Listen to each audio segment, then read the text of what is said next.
Joining me now is celebrity and royal commentator Kinsey Schofield. Kinsey, country music singer Oliver Anthony is back. He became an overnight sensation with this tune called Rich Men North of Richmond. I've been selling my soul, working all day, overtime hours for bullshit pay, so I can sit out here. You know, after that, we thought he was a bit of a one-hit wonder, but he's back with a broken heart and he's penned a new song that's an absolute banger called Scornful Woman. Ain't right with a scornful woman. Scornful woman.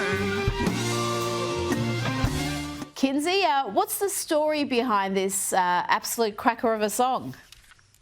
Yeah, so the song was inspired by Oliver Anthony's divorce. Joe Rogan recently described the making of the song, saying he starts making millions of dollars playing arenas. The wife divorces him. She wants everything. She wants more than half. She wants all the money he's going to be making in the future because she was with him when he was broke. He's just tortured, wants to die, and writes this song.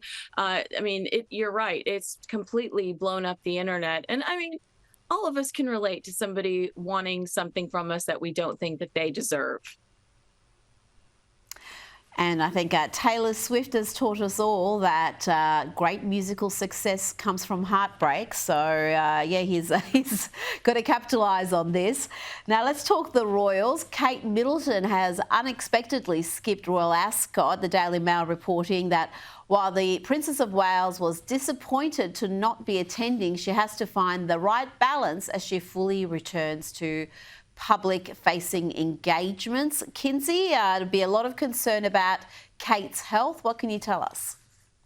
Well, to manage our expectations earlier this year, we were told by the palace to expect a gradual return for work from Catherine. I think we've been pleasantly surprised by the amount we have seen her so far this year. When I saw her over the weekend, she was using her oversized hats to hide her little sneezes. She might just be feeling under the weather, and we want her to protect herself and her absolute best. Now, Meghan Markle has announced that her Confessions of a Female Founder podcast, well, it's going into hiatus. Is that the same as it's never coming back, Kinsey? Why is she resting this particular project? I know you're so concerned about this. I know that do we need to take a moment? I won't sleep tonight. This will be hard for you to process, but Meghan Markle claims her Confessions of a Female Founder podcast will be going on hiatus, allowing her to focus on her other projects like her reality TV show and her As Ever brand. Now, I think that this is her being dishonest.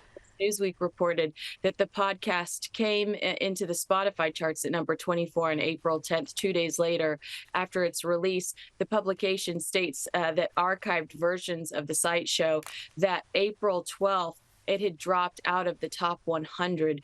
Confessions of a Female Founder was not an analytical success. Of course, she's going to put it on the back burner because if she doesn't, we're going to constantly remind her of what a failure it is, along with a lot of her other projects. Now, she has appeared on someone else's podcast and she made a number of revelations. Take us through those, Kinsey. Well, one of the questions that the host asks is if she could rewrite her public narrative from scratch, if there's anything she would do differently. And she responded, yes, she would ask people to tell the truth. I mean, what? Classic Meghan blaming others. When asked if she ever gets angry, she said peaks and valleys. Her dear friend Serena, referencing Serena Williams, told her years ago, a life forever. 8 years is a long time, but not forever. She also said it's okay to say no.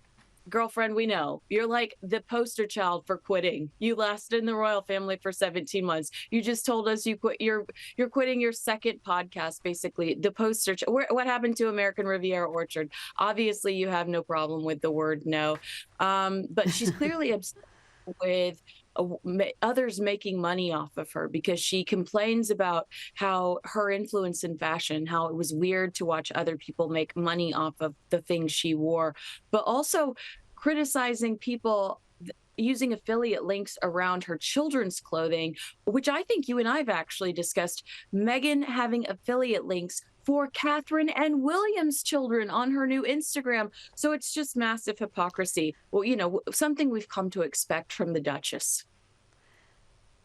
Well, yes, if Meghan wasn't being hypocritical, I don't know what she'd be doing with her days. Now, let's talk about Derek Dixon. He's suing Tyler Perry for $260 million over alleged sexual assault and harassment allegations. What's the heart of this? This is a massive lawsuit. Yeah, so in court documents, Dixon claimed that the Paramount Wall, Tyler was he wanted to audition for Tyler Perry at Tyler Perry Studios, and they meet at an event in 2019 where Perry allegedly picked this guy out of the crowd, and he claims he was given a role at this event that required frequent conversations with Tyler Perry, and he includes some of those text messages in this documentation. The conversations are pretty icky. Never forget, this is Lily Sussex's, Meghan's daughter's godfather. He denies the allegations, but he says that Perry initially promised him career advancement and creative opportunities, such as producing his own pilot. He casted him in some of his shows, only to subject him to escalating sexual harassment, assault and battery, and professional retaliation when Mr. Dixon did not reciprocate Perry's unwanted advances. But I do want to stress that Perry's counsel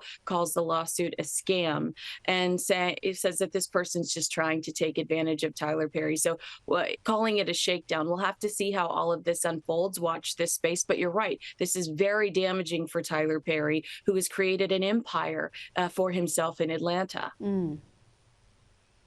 Well, yeah, he's not just a movie star or a writer. He's a mogul. He's one of the big players, and friends with Meghan and Harry as well. They seem to be involved in every story we're covering tonight. Now to a new report that has Brad Pitt still having strained relations with his kids with Angelina Jolie. This is very sad, Kinsey, that these children are estranged from their father. Do we know why?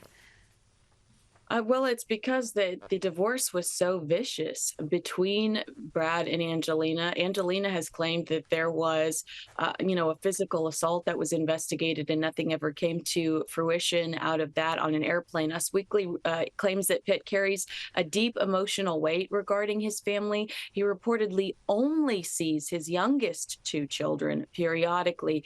The Insider alleged that the rest of the relationships are strained.